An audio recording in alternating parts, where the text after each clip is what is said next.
भारतीय दंड संहिता मतलब आईपीसी की धारा 302 हाँ। शायद सबसे ज्यादा सुनी जाने वाली धाराओं में से एक थी, पर अब ये इतिहास बन गई है। जी हाँ। इसकी जगह अब भारतीय न्याय संहिता बीएनएस ने ले ली है। बिल्कुल, एक नई धारा। बिल्कुल। और आज हम इसी पर बात करने वाले हैं। जो भी जानकारी हमारे पास है उसके आधार पर समझने की कोशिश करेंगे कि ये बदलाव आखिर है क्या।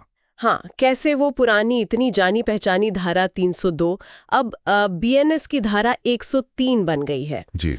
तो चलिए देखते हैं कि इस बदलाव का मतलब क्या है, क्या सजा बदली है या नहीं बदली, और ये सब किया क्यों गया है, इस पर थोड़ी गहराई से बात करते हैं। देखिए, सबसे पहले तो ये समझना होगा कि ये कोई अकेला बदलाव नहीं है। अच्छा। हाँ, ये 2023 में जो बड़े कानूनी सुधार हुए हैं ना जी, ये उसका हिस्सा है। तब ब्रिटिश जमाने के 3 बड़े कानूनों को बदला गया था। हाँ, वो तीनों याद है मुझे।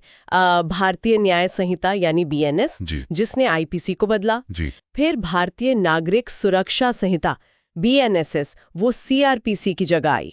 बिल्कुल। और भारतीय साक्ष्य अधिनियम बीएसए, उसने एविडेंस एक्ट को रिप्लेस किया। तो ये उसी पैकेज का हिस्सा है। एकदम सही। इसी बड़े फेरबदल में आईपीसी की धारा 302 अब बीएनएस की धारा 103 बन गई है। तो ये नई धारा 103 कहती क्या है? मतलब कुछ नया है इसमें या बस नंबर बदला है? सीधे तौर पर तो ये हत्या यानी मर्डर के जुर्म और उसकी सजा के बारे में ही है। अच्छा। इसके हिसाब से अगर कोई हत्या का दोषी पाया जाता है तो सजा वही है, मौत की सजा या फिर उम्र कैद। और हाँ, साथ में जुर्माना भी लग सकता है। अरे, तो मतलब सजा में कोई बदलाव है ही नहीं, मृत्युदंड या आजीवन कारावास, ये तो बिल्कुल वही है जो आईपीसी 302 में था। जी हाँ, बिल्कुल। ये तो काफी अहम बात है कि इतने बड़े बदलाव में भी हत्या जैसे संगीन जुर्म की सजा को जस का तस रखा गया है। आपने एकदम सही पॉइंट पकड़ा। सजा की जो गंभीरता है, मौत या उम्र कैद, उसमें कोई फर्क नहीं किया गया है। और ये जरूरी भी है शायद।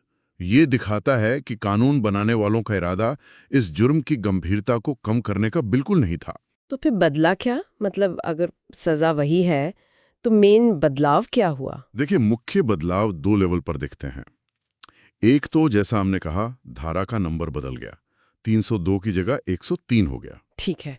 और दूसरा, कानून की जो भाषा है उसको थोड़ा सरल, थोड़ा स्पष्ट करने की कोशिश की गई है।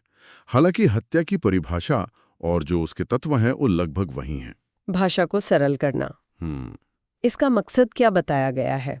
क्या लगता है आपको, सिर्फ भाषा थोड़ी आसान कर देने से क्या आम नागरिक कानून को बेहतर समझ पाएगा? देखिए, जानकारी तो यही कहती है कि इसका एक मकसद कानून को स्टूडेंट्स और आम लोगों के लिए ज्यादा एक्सेसिबल बनाना है। पर हाँ, आपका सवाल बिल्कुल जायज है कि जमीनी हकीकत पर इसका कितना असर होगा ये तो आगे ही पता चलेगा। पर इरादा तो यही लगता है कि वो कानूनी भाषा की जो जटिलता है वो थोड़ी कम हो। ठीक है।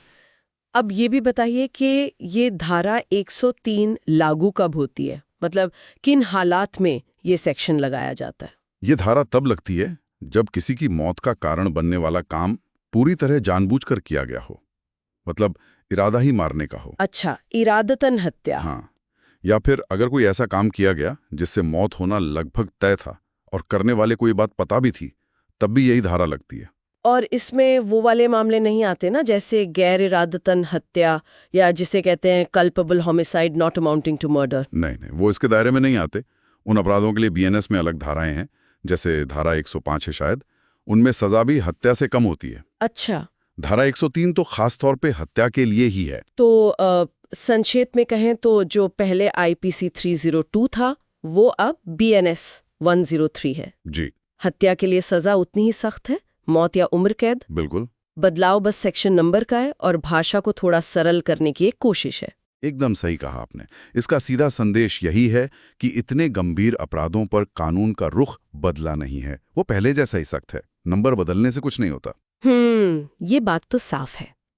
चलिए, सजा की गंभीरता तो बनी हुई है, ये अच्छी बात है, लेकिन ये सोचना वाकई दिलचस्प है कि कानून की भाषा को सरल बनाने की ये जो कोशिश है, चाहे छोटी ही सही, ये लंबे समय में आम नागरिक की कानून तक पहुंच को और शायद न्याय व्यवस्था में उसके भरोसे को कैसे प्रभावित कर सकती है। जी, ये एक बड़ा सवाल है। क्या ये सिर्फ एक सतही बदलाव है या इसके कुछ गहरे